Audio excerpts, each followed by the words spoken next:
नमस्कार मंडळी, श्री स्वामी समर्थ. लवकरच येत आहे वटपौर्णिमा. पवित्र सण जागोजागी सुवासिनी महिलांसाठी अतिशय खास असतो. या दिवशी महिला सुंदर साडी, दागिने घालून साज शृंगार करून आपल्या पतीच्या दीर्घ आयुष्यासाठी व्रत करतात. वडाच्या झाडाची पूजा करतात.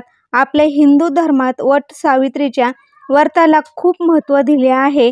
व्रत बायको आपल्या नवऱ्याच्या दीर्घायुष्यासाठी करते. या दिवशी महिला हौसेने नटून थोटून वडाची पूजा करण्यासाठी जातात. कारण आपण स्त्रिया रोज तरी एवढे काही नटत नाही, पण हे असे ठराविक सण आहेत आपल्या हिंदू धर्मामध्ये, जसे की संक्रांत असेल, दिवाळी असेल, नागपंचमी, वटपौर्णिमा.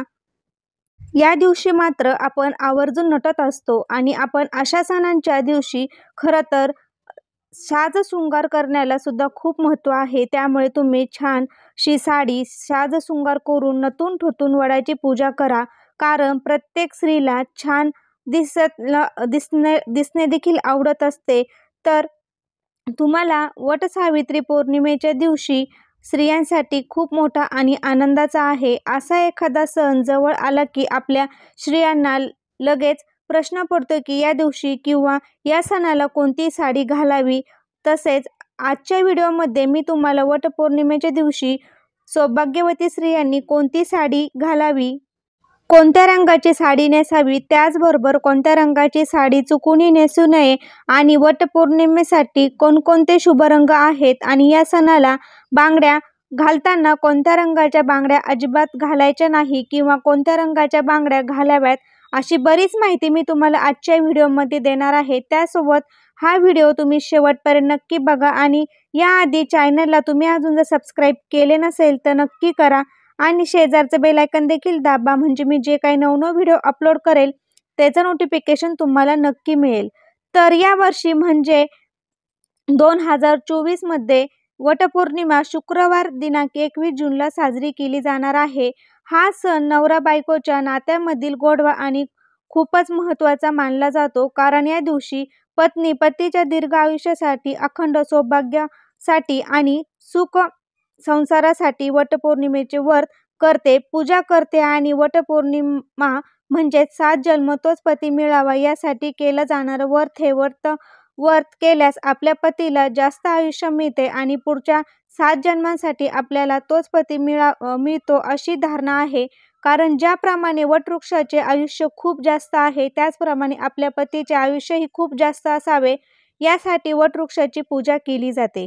या दिवशी अनेक महिला वडाच्या झाडाची पूजा होईपर्यंत निर्जल व्रत करतात. पण आपण या पूर्वीच्या स्त्रिया 3 दिवसाचे व्रत करायच्या.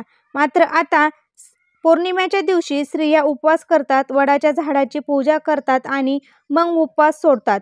वटपौर्णिमेचा उपवासाबाबत तुम्हाला अधिक माहिती जाणून घ्यायची असेल तर आपल्या चॅनलवर व्हिडिओ अपलोड केलेला आहे, तो तुम्ही बघितला नसेल तर नक्की बघा. तर या वटपौर्णिमेच्या सणास खूप महत्त्व आहे, पण त्याचबरोबर स्त्रियांसाठी तर हा सण अतिशय महत्त्वाचा मानला जातो. कारण या दिवशी आपण अखंड सौभाग्यासाठी पूजा करत असतो. त्यासोबत या सण अखंड सौभाग्यकारक मानला तरीही चालेल. आणि त्या स्त्रियांना प्रश्न पडलेला असतो की या दिवशी कोणत्या रंगाची साडी नेसावी आणि कोणत्या रंगाची साडी नेसू नये. आणि या आपल्या हिंदू धर्मात प्रत्येक रंगास वेगवेगळे आणि अनन्यसाधारण असं महत्त्व आहे. कारण प्रत्येक रंग तुम्हाला एक वेगळी ऊर्जा प्रदान करतो. काही रंग सकारात्मक शुभदायी लहरी प्रदान करतात, तर काही रंग अशुभ मानले जातात. कारण रंग हा आपल्या मूडवर परिणाम करतो, आपल्या मनाला उत्तेजित करतो. एक रंग हा दुसरा रंग होऊन वेगवेगळा असतो. प्रत्येक रंगाला स्वतःचे एक अस्तित्व असते. प्रत्येक रंगाला विशेष अर्थ असते. रंगांचे अस्तित्व आणि त्यांचा अर्थ, त्यामुळे एका प्रकारचे वातावरण निर्माण होते. जीवनातील रंगांचे महत्त्व शब्दात मांडणे शक्यच आहे. कारण मन आणि रंग यात नातंच काही वेगळं आहे आणि त्यामुळे रंगाला मानवी जीवनात महत्त्वाचे असे प्रमुख स्थान आहे. त्यामुळे पहिला रंग शुभ रंग आहे, तो म्हणजे हिरवा. हिरवा रंग हा देवीचा प्रतीक आणि सौभाग्याचे लेणं मानला जातो. त्यामुळे नवरी लग्नाच्या वेळी आपल्या शृंगारात हिरव्या रंगाच्या बांगड्याचा समावेश करते. किंवा चुडा घालते, कारण नवरीच्या आयुष्यात कायम सुख, समाधान आणि हिरव्या रंगाप्रमाणे ताजेपणा राहावा यासाठी हा रंग वापरला जातो. तसंच त्यामुळे जोडप्याच्या वैवाहिक आयुष्यातील सकारात्मक, प्रेमळ आणि समृद्ध होतं. सगळ्याच वेळी किंवा ताणतणावांच्या प्रसंगी हिरव्या रंगावर झाडाकडे किंवा हिरव्यागार गवताकडे काही वेळ मनसोक्त पाहणे मन शांत होते. तसेच तसेच त्या झाडाकडे मन देखील जाते. त्याने तणाव दूर होतो. हा रंग रिफ्रेशिंग आहे. किंवा ज्या महिला विवाहित असतात त्या सुद्धा दररोज हिरव्याच रंगाच्या बांगड्या हातामध्ये घालतात. तसंच त्यामुळे पतीच्या कामामध्ये त्यांना प्रगतीही मिळते आणि त्यांच्या आयुष्यातही वाढ होते असं म्हटलं जातं. तसेच हिरवा रंग हा निसर्गाशी संबंधित असल्यामुळे एका वेगळीच ऊर्जा तुम्हाला मिळते. तसेच शास्त्रात हिरव्या रंगाला खूप महत्त्व दिलेलं आहे. किंवा आपण सुद्धा देवीची ओटी भरताना शक्यतो हिरव्या रंगाचा ब्लाऊज पीस किंवा हिरव्या रंगाची साडीच घालतो. त्याबरोबरच हिरवा रंग हा किती शुभ आहे हे आपल्याला समजतं. त्यामुळे शक्य झालं तर किंवा तुमच्याकडे असेल तर वटपौर्णिमेला तुम्ही शक्यतो हिरव्या रंगाची साडी आवश्यक असेल तर घाला. त्यानंतरचा शुभ रंग आहे तो म्हणजे पिवळा. आपल्या हिंदू धर्मात पिवळ्या रंगाच्या कापडांना पीतांबर म्हणतात. तसंच कोणत्याही प्रकारच्या मांगलिक कार्यात पिवळा रंग जास्त वापरला जातो. तसेच पूजेतही पिवळा रंग खूप शुभ मानला जातो. पिवळा रंग हा सूर्यदेव, मंगळ आणि बृहस्पती सारख्या ग्रहाचे प्रतिनिधित्व करतात. हे प्रकाश देखील दर्शवतात आणि पिवळा रंग परिधान केल्याने आपल्या गुरुग्रह सुद्धा बलवान होतो. तसंच सौभाग्यवती. दुसरी सर्वात महत्त्वाची गोष्ट म्हणजे हळद. जसे की आपण हळदी कुंकू म्हणतो, त्यातील हळदीला जेवढं महत्त्व आहे आपल्यात आहे तेवढे हिंदू धर्मात आहे, तेवढंच महत्त्व पिवळ्या रंगाला आहे. खरं तर तुम्ही शक्य झालं तर वटपौर्णिमेच्या दिवशी पिवळ्या रंगाची साडी आवश्यक नेसावी. कारण पौर्णिमेच्या दिवशी सुद्धा आपण भगवान विष्णू आणि माता लक्ष्मीची सुद्धा पूजा करत असतो आणि भगवान विष्णूंना पिवळा रंग हा अतिशय प्रिय आहे. आणि आपल्या सर्वांना माहिती आहे की जेथे विष्णू असतात तेथे माता लक्ष्मी निवास करते. तुम्ही जर पिवळ्या रंगाची साडी घालून सुद्धा माता लक्ष्मी आणि भगवान विष्णूंची पूजा केली तर त्यांचा कृपा आशीर्वाद तुम्हाला नक्कीच मिळतो. त्यामुळे पिवळ्या रंगाची साडी सुद्धा तुम्ही नेसू शकतात. किंवा जर तुमच्याकडे पिवळ्या रंगाची साडी नसेल तर तुम्ही लाल रंगाची साडी सुद्धा नेसू शकतात. कारण आपल्याकडे लाल रंगाला देखील खूप असं महत्त्व दिलेलं आहे. आपल्या हिंदू धर्मात लाल रंग सुद्धा खूप शुभ मानला जातो. तर तुमच्याकडे जर असेल तर तुम्ही लाल रंग देखील साडी घालू शकता. बघा, आपण दररोज देवपूजा करत असतो. आपण इतर कोणत्याही वेळी किंवा पूजा मानतो त्याच्या खाली आपण लाल रंगाचे वस्त्र वापरतो. कारण सर्व देवांना लाल रंग हा अतिशय प्रिय आहे. त्यामध्ये माता लक्ष्मीला लाल रंग हा अतिशय प्रिय आहे. गणपतींना माता लक्ष्मीला लाल रंगाचा फूल अतिशय आवडतं. तसंच लक्ष्मीला लाल रंगाचा फूल अतिशय आवडत असते.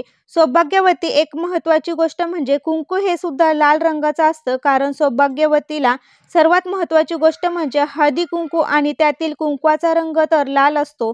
त्यामुळे लाल रंगाची खूप महत्त्व आहे. हा रंग उत्सव, सौभाग्य, उमंग, ध्येय आणि नवीन जीवनाचे प्रतीक मानला जातो. त्यामुळे लाल रंग घातल्यामुळे सुद्धा आपल्याला एक सकारात्मक ऊर्जा मिळते. त्याचबरोबर तुम्ही केशरी रंगाची साडी सुद्धा नेसू शकतात. कारण केशरी रंग हा सूर्योदय आणि सूर्यास्ताचा रंग आहे. केशरी रंग त्यात ज्ञान, शुद्धता आणि सेवेचे प्रतीक आहे. छत्रपती शिवाजी महाराजांच्या सेनेचा ध्वज, रामकृष्ण आणि अर्जुन यांच्या रथाचे ध्वज केशरी रंगाचे होते. कारण केशरी रंग हा शौर्य, बलिदान, वीरता त्याचे प्रतीक आहे. तसेच केशरी रंग देवी शक्तीचे प्रतिनिधित्व करतो. या रंगामुळे आपल्याला एक सकारात्मक ऊर्जा प्रवाहित होते असं म्हटलं जातं. त्यामुळे केशरी रंगाची साडी घातल्याने सुद्धा तुम्हाला एक नवीन प्रकारची ऊर्जा मिळते. याशिवाय आपल्याला ज्ञान परंपरेही अग्नीला खूप महत्त्व आहे. जो अंधकार आणि वाईटांचा नाश करतो. त्यातला लाल, पिवळा, भगवा रंग दिसतो. त्याचाच संबंध यज्ञशोही म्हणजे यज्ञाशी देखील आहे. त्यामुळे या रंगाची साडी सुद्धा तुम्ही आवश्यक नेसू शकतात. त्यानंतर सर्व स्त्रीवर्गांच्या आवडीचा रंग म्हणजे गुलाबी. जवळपास प्रत्येकाला गुलाबी रंग हा आवडतो. गुलाबी रंग हा प्रेमाचे प्रतीक आहे, आनंदाचे प्रतीक आहे. गुलाबी रंग हा नेहमी स्त्रियांना आकर्षित करतो.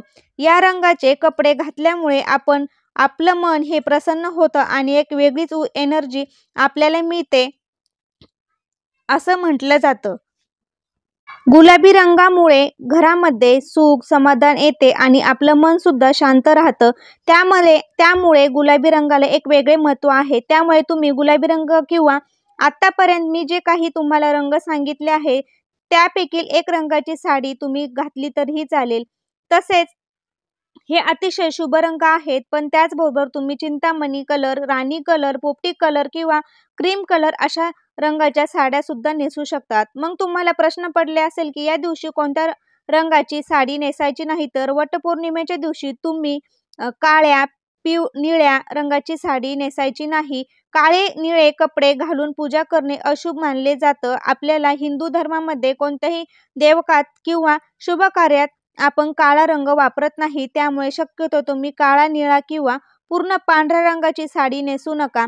तसेच वटपौर्णिमेला सुंदर साडी सोबतच साजशृंगार करणं देखील शुभ मानलं जातं.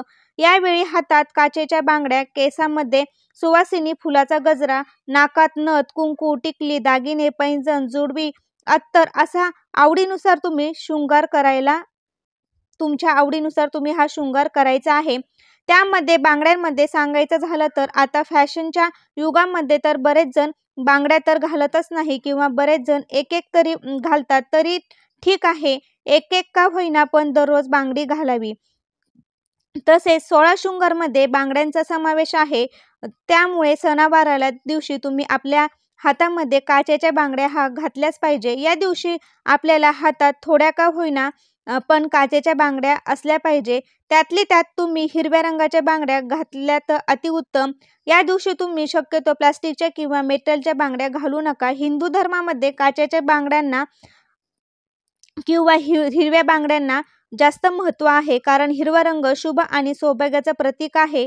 प्रत्येक महिलेने हातामध्ये हिरव्या रंगाची बांगडी घालायची आहे. तर त्याचं आपल्या सौभाग्याचं प्रतीक म्हणून हिरव्या रंगाला खूप महत्त्व दिलेलं आहे. आपल्या पतीची प्रगती व्हावी असं प्रत्येक महिलेला वाटत असतं. त्यामुळे शक्यतो काचेच्या बांगड्या घाला. बांगड्या घालताना एका हातामध्ये 6 घातल्या तरीही चालेल. दुसऱ्या हातामध्ये एकाआड एक तुम्ही वेगळ्या बांगड्या देखील घालू शकता. बांगड्या घालत असताना हातामध्ये एका हातात 6 आणि एका हातामध्ये तुम्ही 7 बांगड्या घालाव्यात. तर उदाहरणार्थ असं की यापेक्षा कमी किंवा जास्त तुम्ही घालू शकतात. फक्त एक बांगडी जास्त घालावी असे बांगड्या घालण्याचे नियम आहे. तर अशा प्रकारे आजच्या व्हिडिओमध्ये मी तुम्हाला वटपौर्णिमेसाठी शुभ रंग कोणत्या रंगाची साडी नेसावी किंवा कोणत्या रंगाची साडी नेसू नये, कोणत्या प्रकारच्या बांगड्या घालाव्यात आणि कोणत्या प्रकारच्या बांगड्या तुम्ही घालू नये अशी संपूर्ण माहिती मी तुम्हाला देण्याचा प्रयत्न केलेला आहे. तर माझ्या चॅनलला तुम्ही अजून सबस्क्राईब केलं नसेल तर नक्की करा आणि तुम्हाला जर व्हिडिओ आवडला असेल तर नक्की तुमच्या मित्रपरिवारामध्ये जास्त लोकांपर्यंत शेअर करा आणि असेच छान छान व्हिडिओ पाहायचे असेल तर आपल्या चॅनलला सबस्क्राईब जरूर करा. धन्यवाद.